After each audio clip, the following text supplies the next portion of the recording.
That's it, Gerry, well done. Looking good, well done, keep it steady. You're doing great.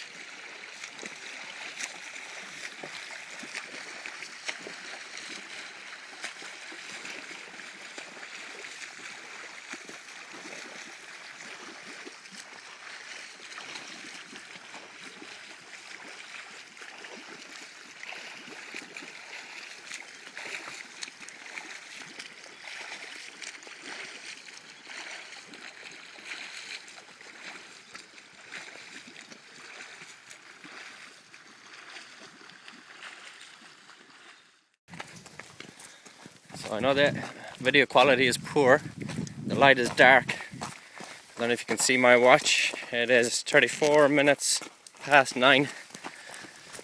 We're at the end of the 5th day. 5th consecutive Ironman triathlon in as many days. Gerry is on mile 26. Thank you, Lord. It's been probably his toughest few miles, if I can say that on your behalf, Gerry. Yeah, slowest marathon, or slowest Ironman of the 5, but who cares? I was fine up until 23 miles, and since then it's been a bit brutal, to be honest. But thankfully only half a lap left. So we're halfway there. But I think the thing about this challenge is you can take nothing for granted, and you can only take it one day at a time. If you do anything other than that, you're a fool. So I'm not saying I'm going to finish this challenge by any way, shape or form, but I certainly do respect it. So, what have you found the toughest, Gerry? Only the swim I find easy because it soothes the muscles, and it's only an hour and 15 minutes.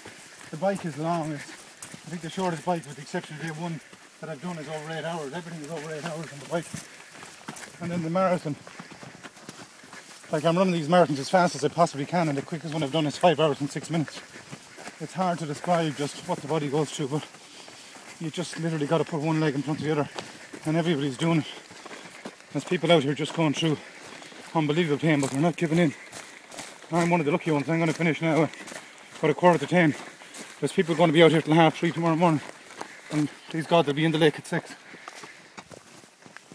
And is that possible, Gerry? How many people have been doing that? How many hours sleep have people been getting on average a night? I think the average person is getting to bed at about 12:30, 1 o'clock in the morning. Some people, I know one guy was out last night till 3. In fact 3:30, and he was in the lake this morning at 6, and he's just behind me. He's got about 10 miles left to go, and the guy is as strong as an ox, and please God he'll be there tomorrow morning, because that's your one goal every day, is to get that day finished so that you're lucky enough to start the next day. You cannot possibly ask for any more than that. And what's the cut-off time? How many hours? Cut-off time every day is 22 hours, and that's for safety reasons, because if somebody finishes at 4 a.m, they're back in the lake and doing an open water swim and back on the main road for 8, 9, 10 hours the next day on literally less than 2 hours sleep. So, and they also reserve the right to look at you and examine you with a doctor to make sure that you're fully corpus mentis. So thankfully nobody's had to be withdrawn yet. Some people have withdrawn, but nobody has had to be pulled out yet. And not that it matters just yet, Gerry, but you're in the lead. 20 competitors were down to start this race. 19 actually came to the start line. 3 were gone on the first day. 5 days into it, 12 people started this morning. And you cumulatively have the fastest time by about an hour and a half as of this morning, and that's going to increase again. Is that what you were expecting? Or did you have a race plan, a strategy coming in? Solemn word of honour, never even entered my mind. I was here, I think like everybody, purely to compete for the challenge itself, and just to hope that we get it done. Not just the people that finished this event, but the people that started the event are winners, because even to be brave enough to get to the start line, I think people deserve great credibility. Please God, everybody's on the course tonight to finish it. I think that's that, Gerry, until tomorrow morning before the swim. Hopefully in about 8 hours time we'll be ready to go again on day 6. Please God, 6 hours, 6.5 hours sleep coming up, and that's more than you can hope for, and more than anybody else on this course is going to get tonight, and that in itself is a key factor. One last question: nutrition. How is it going? Are you doing anything different? Did you learn anything on the 32 marathons? Well, I learned on 30 marathons to eat a lot. When you're doing endurance events, you have to eat. You have to eat proper food, just like regular meals. I think I'm eating about 7 dinners a day on this. 2 breakfasts, 7 dinners, probably 5 or 6 bars of chocolate. I've lost count of the number of cans of Coke and Red Bull. Not ideal, but that is what will get you through it, nothing else.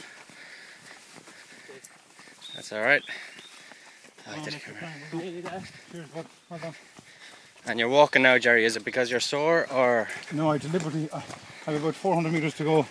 My great tip I got from my physio Nolan was just for the last half a mile, just to walk, just to stretch out the muscles so that it stops them seizing up, because don't forget, we have to do this all over again tomorrow. So I find this hugely beneficial. And in about 5 minutes time, hopefully I'm going to be in that lake for about 5 minutes of a cool down, just to again soothe the muscles. And these are things that we learned in the marathons, they're so important. Yeah. So stretch out the legs by just walking the last 100 meters. The time is irrelevant. I'm going to add 2 minutes to my time, who cares? And then into the lake, smoothie, which thankfully is already prepared for me with whey protein, honey, salt and loads of fruit. And a quick massage hopefully. And then I'll hopefully be in bed in about 45 minutes. One thing I've noticed, looking at competitors, they're all unbelievably motivated, unbelievably positive and courageous. But one thing that I do find might be a gap in most people's strategy is their nutrition, their recovery drinks and the type of stuff they're eating, and the lack of substantial food and calories that they're taking. Do you think that's been a key difference in the way you're feeling? I can't comment on anybody else because I haven't seen it, because I'm so consumed within my own world, I guess. But all I can say is what works for me, and thankfully I've reached the halfway point now. Whether I reach day 6 or not, only the man above will look after that. But I'm certain that those pieces of the jigsaw, and a great crew as well. I've been very fortunate to have 4 crew already. My girlfriend Jacinta, Brendan Doyle, the man holding the camera, Ken Whitelaw, and Doug Bates, and a few more arriving over the next 3 or 4 days to take over.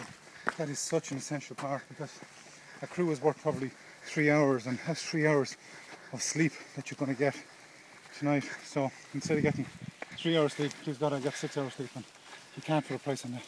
Great. Thanks, Gerry. Signing off for day 5, and we're after distracting him for the last 6 minutes and 50 seconds, and we're almost at the finish line, which is just up there. Good night.